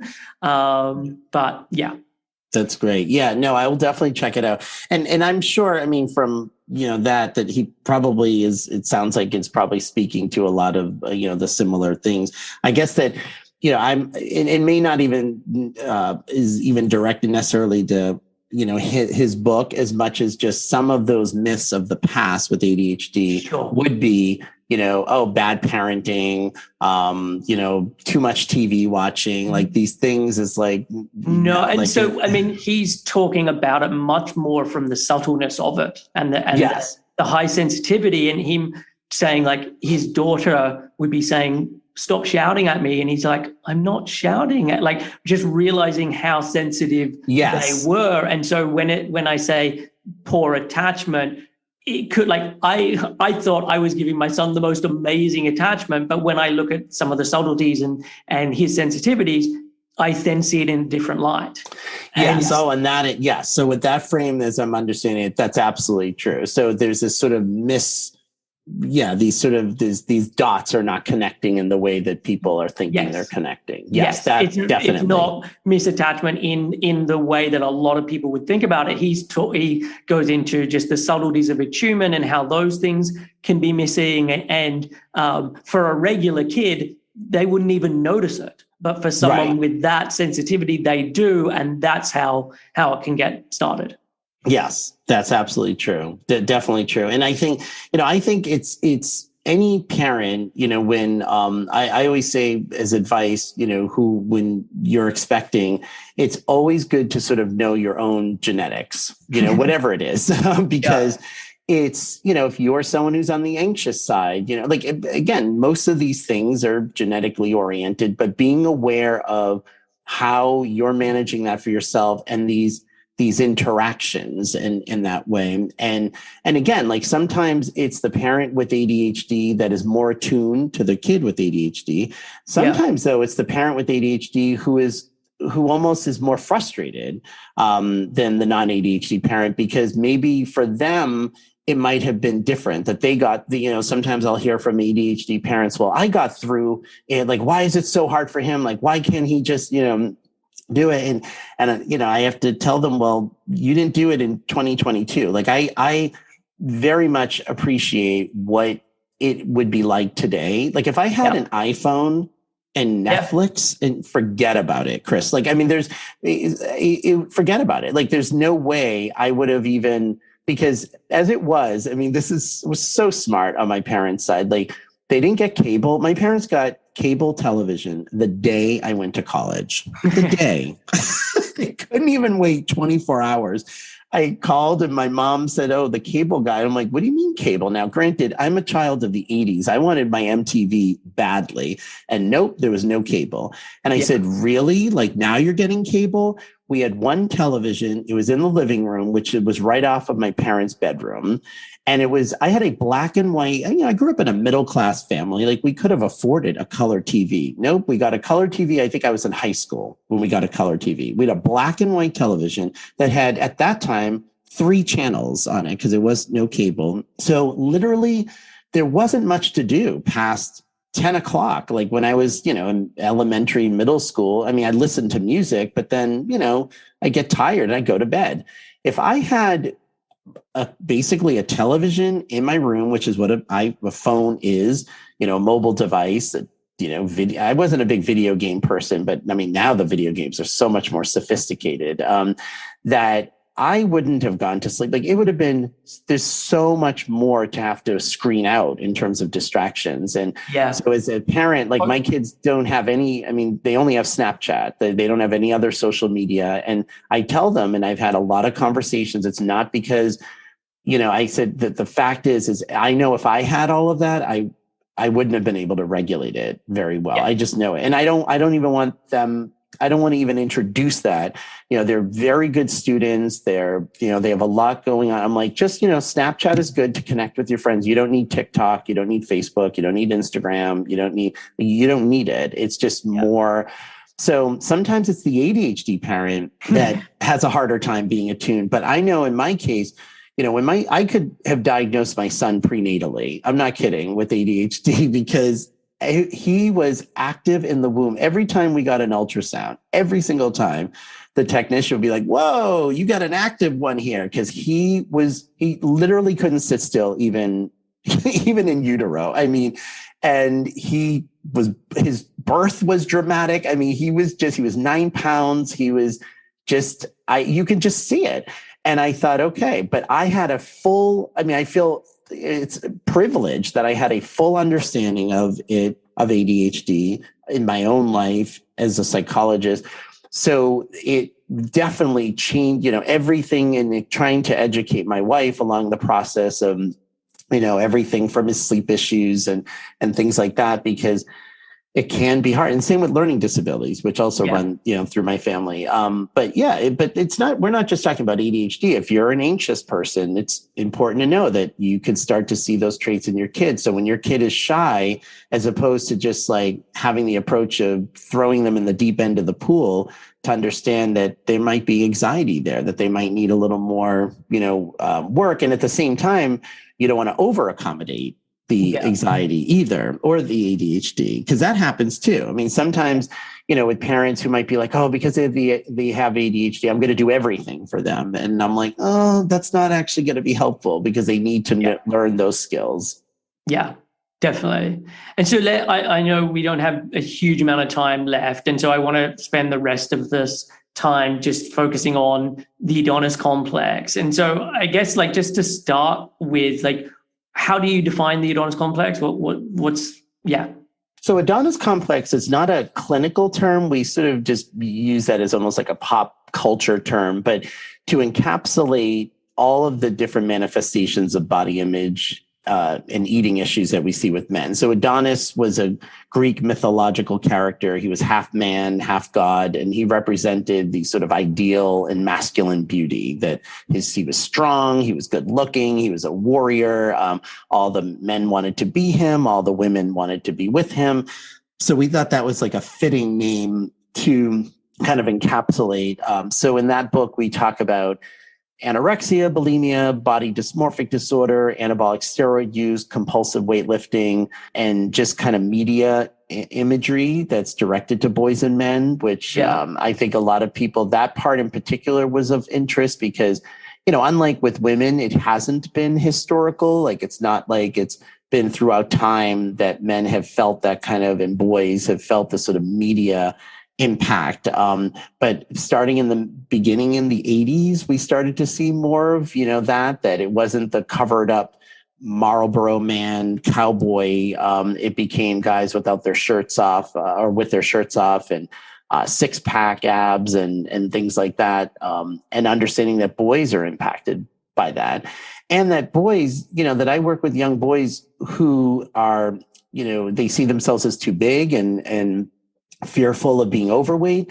And I also work with boys who have a lot of body image issues because they see themselves as looking too skinny and too underweight, because in gendered sort of notions of masculinity are that you can't be weak. And so a skinny, like even with the boys and young men I work with anorexia, the majority of them do not want to be skinny.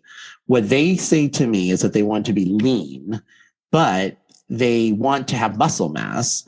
And of course, to get muscle mass, you need to have a certain amount of body fat. And what they're stuck in is this sort of prison where they don't, a lot of times patients will say to me, if I knew that everything I ate would just convert to muscle and not fat, then I'm fine with eating, they said. Like, a lot of the guys I work with say, I don't care if I'm overweight in terms of a number on a scale. I don't want to be over fat. And that's where it's a little bit of a different construct than what you would see with women. With women, often overweight, over fat become one and the same construct, this number. But, most bodybuilders are technically overweight, but they have very low body fat. And so a lot of the boys I work with, I have worked with boys who get bullied for being too skinny, for being too weak looking. So it can go in that direction. Definitely my experience. So I haven't had an eating disorder. And I mean, you talked about just there earlier with the ADHD, that if you were living at this point as a child or a teenager, like how bad it would be because of the Netflix and social media, et cetera. And I feel the exact same way. Like if I was a teenager at this point, knowing how small I was, I have photos, like school photos, where it looks like I was in the wrong year picture because I'm just that much smaller than everyone else. And it's interesting when I think back on that, like how much it affected me in terms of being really self-conscious and wishing that something was different. But I think the difference was I was never shown that there could be an alternative. So there wasn't, I never got the idea that, oh, cool, you can go and do steroids, or if you spend time in the gym, or if you do these things with your diet, like none of that stuff was ever on my radar.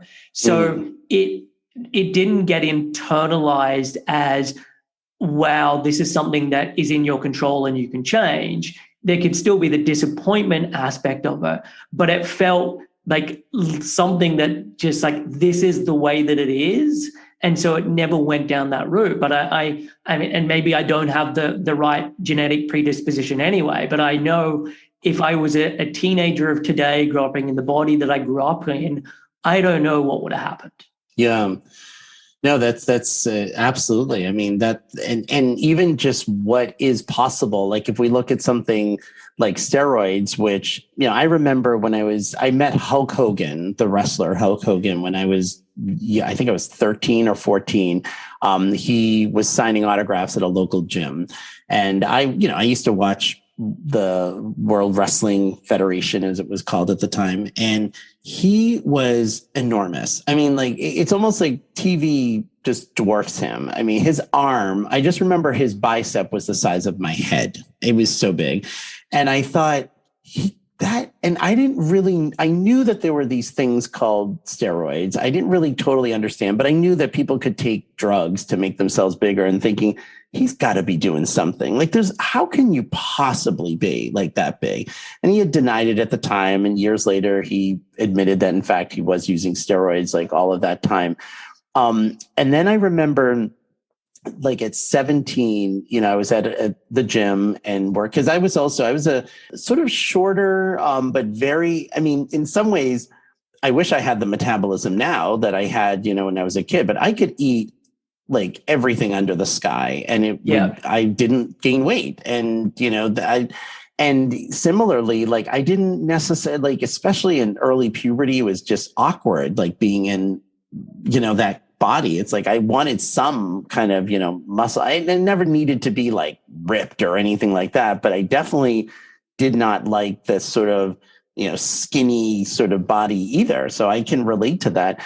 But I remember seeing guys actually do steroids, like injecting them in their butt at the locker room in this gym, which tended to attract, I think, a lot of more hardcore gym users, and thinking, and thankfully, I don't know, like, I just thought that can't be good for you. Like first of all, I don't like needles, but that really can't be good for you. But there's, it's almost like that little part of you that's like, wow, that would be appealing to have something. And again, the ADD part of me certainly can see like anything that's that quick and easy, to do. And, you can work out with the same amount of effort and get that, like, ooh, like I could see how easy it is, in the same way that, with women with diet pills and things like that. Like if you're said, oh, here, take this pill. And like, this is just part of like, it's the same kind of mentality as like diet culture.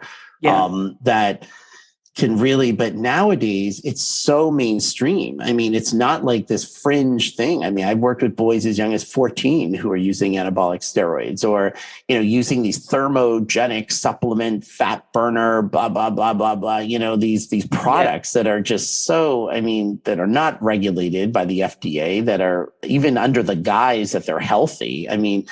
It's a lot. And I don't know, like I'm almost like kind of seeing it through my kids' eyes, and I just profoundly appreciate, how they navigate, through all this. And, we are a family and we talk very openly about, all of these things. But I think all the time that, Chris, like all the time, like if I was a teenager now, it could have been a very different story. Yeah. Yeah.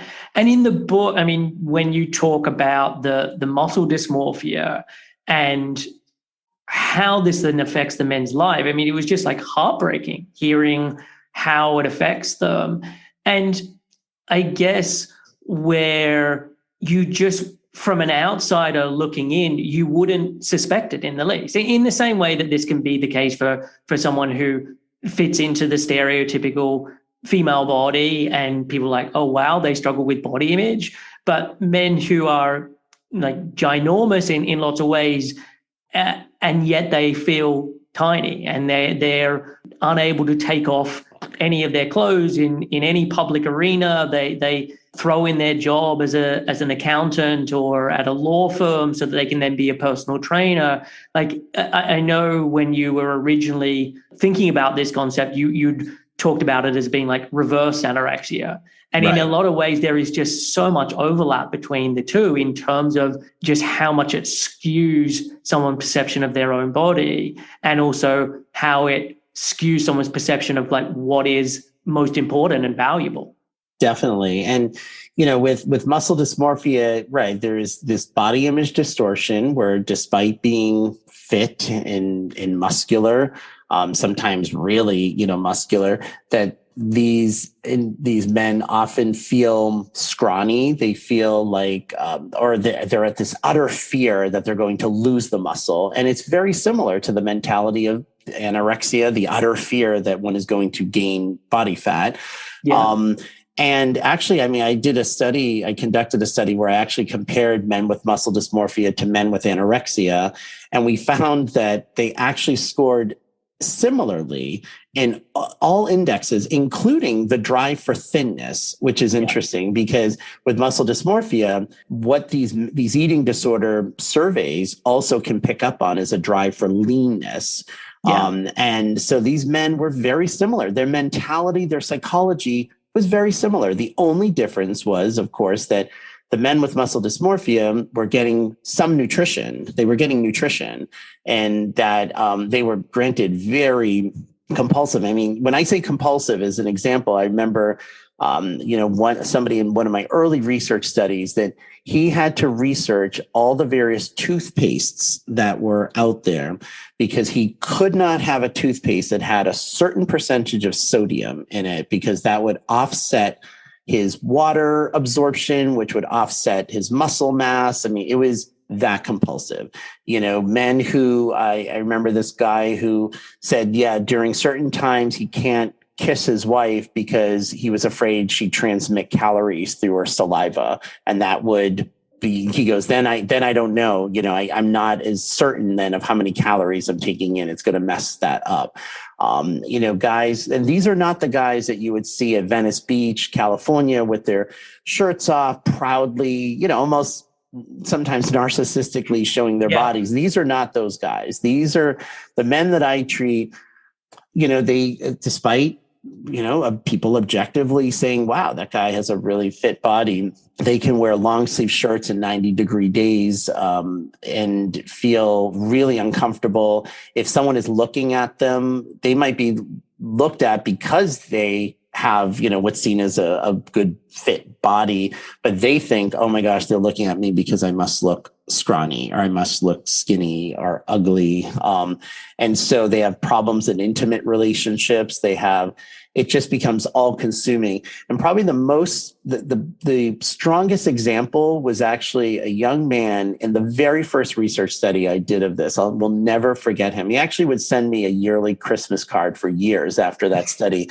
He was in his mid-20s. He was an attorney. And as you mentioned, some of these individuals get so consumed that it gets in the way of their work, of everything. And so he gave up his career in law to work at a gym so he can just get workouts in between personal training. He was 24. He was on many different anabolic steroids, like stacking them, they call it, when you're using multiple ones. He had bulimia and periods of restriction. He would do things like go into a sauna, dehydrate, vomit, wear a Mylar suit, do 1,000 jumping jacks. To literally sweat out like any amount of water out of his body. But because of the steroids, he suffered a lot of the side effects that sometimes can happen with steroids, testicular shrinkage, cystic acne, impotence. So all of this, he's at the gym 6-7 hours a day. He got addicted to painkillers because when you work out 6 to 7 hours a day, your body's going to be in pain. And I asked him, he's this really nice guy, very sweet guy. And I said, what do you feel this is all for? Like at the end of the day, what is this? And he said, to get chicks, like I want to be seen as attractive. I want to, have, be seen as appealing. And he said, not just to, get laid, he goes, but also to just find, love and to be with the person. And so it wasn't just to, be promiscuous necessarily, but also he felt, okay, if I have the perfect body, then that's going to get me the perfect relationship, and that's what's going to make me happy. Yeah. And what stands out is that I learned so much just in this conversation with him that summed it all up for me as to what this is about. Because I said, well, but you realize like right now your life is so limited, like that the only girls you're going to meet are at the gym, because after the gym, he was in so much pain. He didn't go out anywhere. His body was like physically breaking down. He was only 24 years old. I said, you're telling me you have all these effects of steroids, including impotence, that even if you were to meet someone and, if you were to be sexually intimate, you can't be because of these biological effects of the adverse effects of the steroids.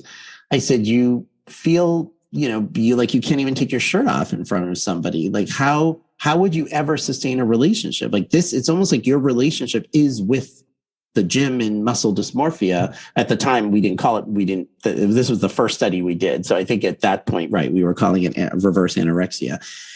And he looked at me, and this was a very bright guy. He looked at me and all like with this perplexed look and said, wow, you know what? I never thought of that. And I thought, really? Like what? But this is one of those moments I was in grad school at the time, but as a future psychologist, I thought, wow, like this is how it can be. Like this is how a disorder can work, is really when you hear about like with substance abuse and I had friends who had struggled with that. Like I understand how someone could be in denial of something. And yet there's almost this part that's like, are they really though? Totally. How could they? And this was a, very intelligent guy. And I thought, wow, he really never thought of that because he was so in it. He was so in it that he could not pull away to see the bigger picture of it. And, as I'm sure you've seen, Chris, all the time, we see that all the time with eating disorders, people who are so in it that when I ask them that question, what is this all for? Because with eating disorders, it's not about the body. It's people maybe wanting to feel in control, people wanting to think that a perfect body will bring them more happiness, will bring them more friends, will bring them, it's a currency. Our body is like a currency for something else.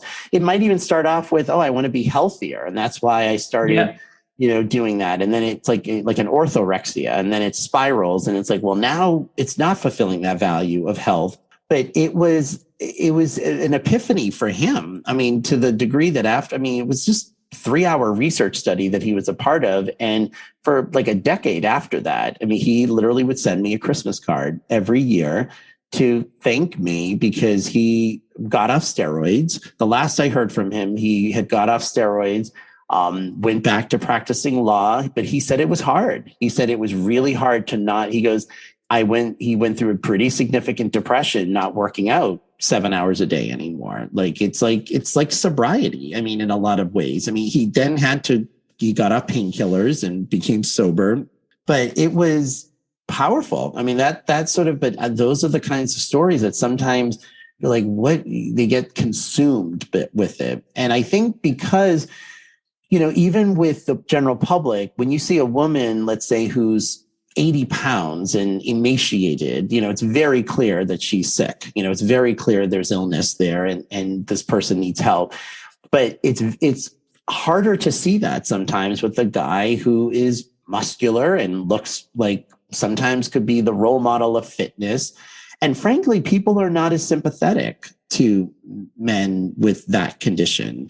That a lot of times people think, oh, please, he's just, looking for attention and whatnot. Like, it's harder to see, I think with men in general, I remember 20 years ago, even with eating disorders, sometimes I would get that kind of feedback, when I would do interviews of people that just didn't sound as sympathetic to men having eating disorders. And not just from men, but from women as well, who sometimes were like, oh, please, like, it's not as hard as it is for women.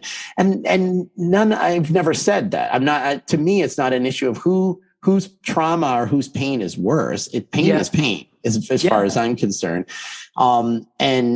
But with muscle dysmorphia, it's even less, of that, because people are like, what are they, and frankly, in the same way that women who might be models or might, have what women might see as an ideal body could feel the same way if they're struggling with an eating disorder, saying, well, please, like, how could they possibly think that they're ugly or that they're this or whatever? And as opposed to looking at it from a more compassionate view of like, well, imagine how tormenting that must be. It's just people end up projecting their own, often their own body image stuff sometimes on that.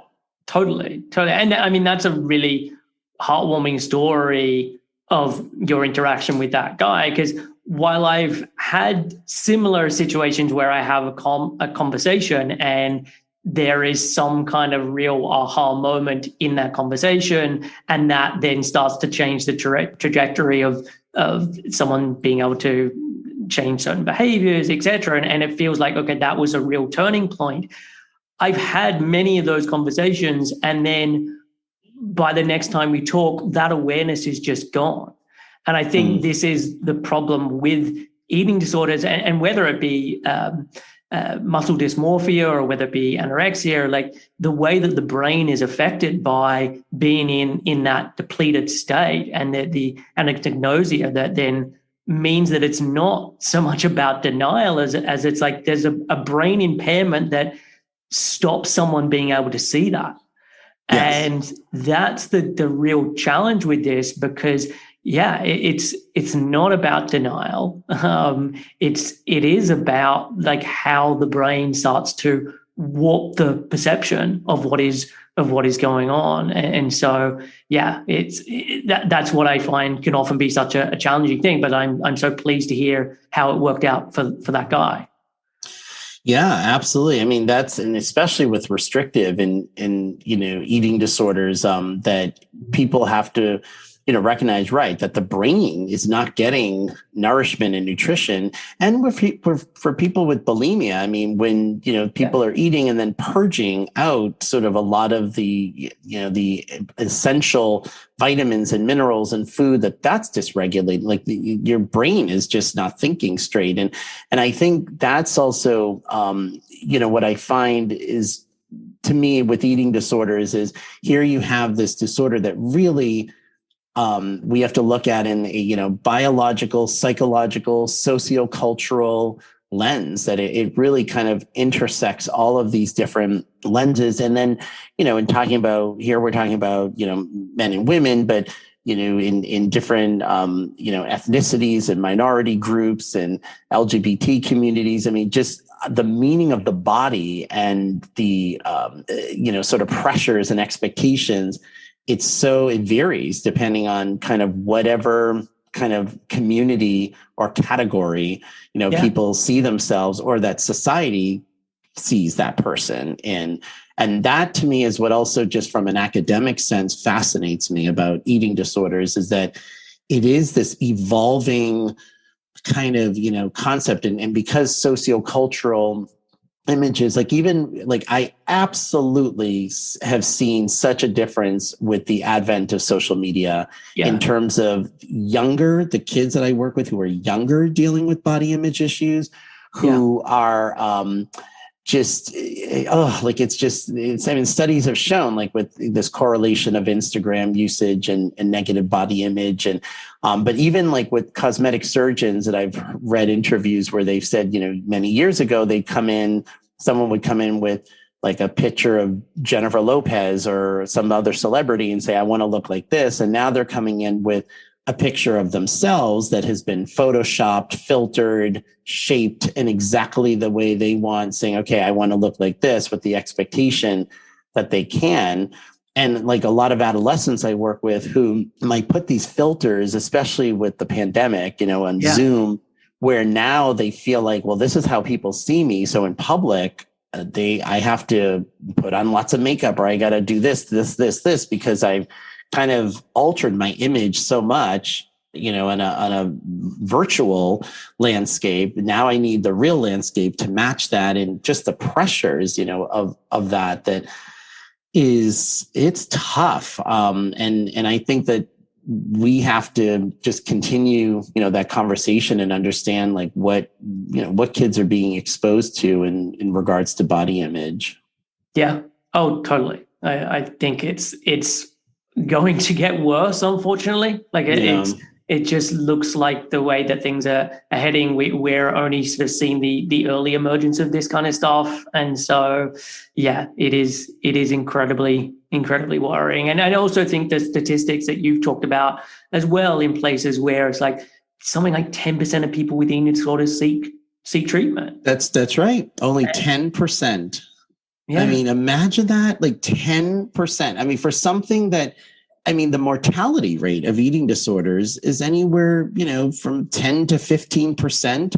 Some might say higher. And that's for not just restrictive eating disorders, but also with bulimia, that, there are cardiovascular incidents and events, and you're at higher risk for heart attacks, but also to emphasize that a lot of those mortality rates are also due to suicide. That there's a very high rate of suicide amongst people with anorexia nervosa, with bulimia nervosa, that speaks, to just the torment that individuals and the suffering that individuals, go through with this disorder. But to know that only 10% of people are seeking treatment. And, with I work with men, that it's even far, far less, of men who have eating disorders. But we need to do something about that. We need to continue to get services and talk about it in health class. We need to make sure college campuses have adequate resources. We need to educate doctors and med school, dentists, guidance counselors, anyone who could be a gatekeeper to sometimes spotting some of these signs. Coaches, like I've worked with coaches, and some of them are great. Some of them are not so great, in terms of, seeing these signs in their athletes. because that's to me an abysmal statistic. 10% of something that could kill people. I mean, it's not acceptable to me. Yeah. No, I agree. Well, look, Roberto, this has been a wonderful conversation. I am looking at my notes, and I think we barely scratched the surface on so much of this. I could talk to you for hours. Yeah, same here. Where can people go if they want to be finding out more information about you? So this isn't going back to the social media. So I don't have any social media. I don't have a website, no Twitter, no Facebook, none of that. And frankly, that's me managing my ADD of just not getting kind of mired in all of that. So I have a good old-fashioned email address, which I honestly welcome people to shoot me an email, because I always love hearing what people get out of these conversations, what things stuck with people, what questions that they have that I can maybe better answer at another podcast or webinar I do. So my email is Roberto, Roberto _ Olivardia, which is OLIV as in Victor, ARD as in Daniel, IA, at HMS as in Harry, Mary, Sally, .harvard.edu. It's a long email. My name's long, but feel free to email me, and I can, and anything, I can send people if they are looking for resources on ADHD, on men and eating disorders, on muscle dysmorphia, papers, websites, therapists that might be in their area, I'll do the best I can to try to connect people to resources. Perfect. Well, look, I will put that email address in the show notes, and I like your style of no social media. I did it for a while, and I have come off all social media in the last year or so, and it is one of the best decisions I've ever made. So yes, I have a website, but no social media is a really good thing. Yeah, I think eventually everyone's like, Roberto, just get a website. Like my son he's like, Dad, I can put it together and I'll probably at some point do that. That'll be just to have, these links to all these, great conversations and webinars and things like that, as a resource for people. So that I might, end up doing. But this has been great, Chris. I really appreciated, you selecting this as a topic, because it's not talked about enough. Yeah. Well, yeah. Thank you. You are someone in the know with this stuff. So thanks for coming on the show and chatting about it. My pleasure. So that was my conversation with Dr. Roberto Olivardia. I really enjoyed chatting with him, and I hope you found it both informative and helpful. So I have one recommendation for you today. In keeping with the love of music that Roberto talked about early on in the conversation, I want to share something that I've been loving lately. It is Arcade Fire's most recent album called We. So I've been a huge fan of Arcade Fire since their first release called Funeral, which came out back in 2004. It's incredible to think it was that long ago.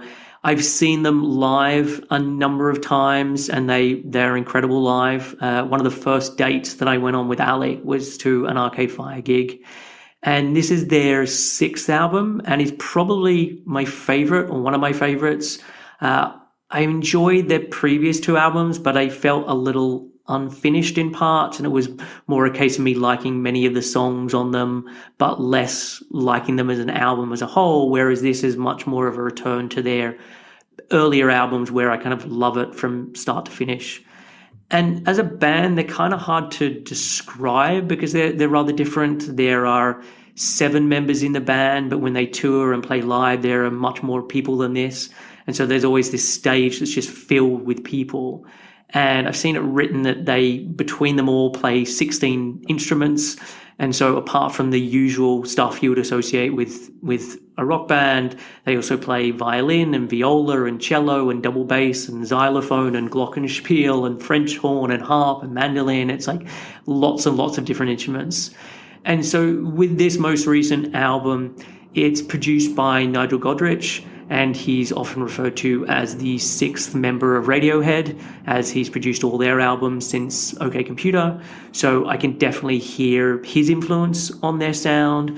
But there's also a lot of kind of nods and influences of loads of other people and bands that have influenced Arcade Fire. So David Bowie, John Lennon, The Beatles, Bruce Springsteen, ABBA, New Order, Peter Gabriel, Neil Young. And this album also has like more of an electronic music influence, which was apparent a little bit on the last album as well. But despite all of these different influences that I can hear in different tracks, it's still very much Arcade Fire. I was recently listening to an interview with Johnny Greenwood, who is one of the guitarists for Radiohead. He's also gone on to compose classical music and has done loads of film scores, particularly with Paul Thomas Anderson. And in the interview, he talked about music as being about like building tension and then releasing it, and then building tension and releasing it. And when I listen to We, this is exactly what it does. And it's an album I've had on like repeat basically since it came out a few weeks ago, and know that it will be one of my favorite albums of the year. So I highly recommend checking it out. It's called We by Arcade Fire. So that is it for this week's episode. As I mentioned at the top, I'm taking on new clients. If you want help with an eating disorder or disordered eating, chronic dieting, poor body image, exercise compulsion, getting your period back, or any of the topics that I cover as part of the show, then please reach out. You can head to 7-health.com/help for more information. I'll be back next week with another episode. Take care, and I'll catch you then.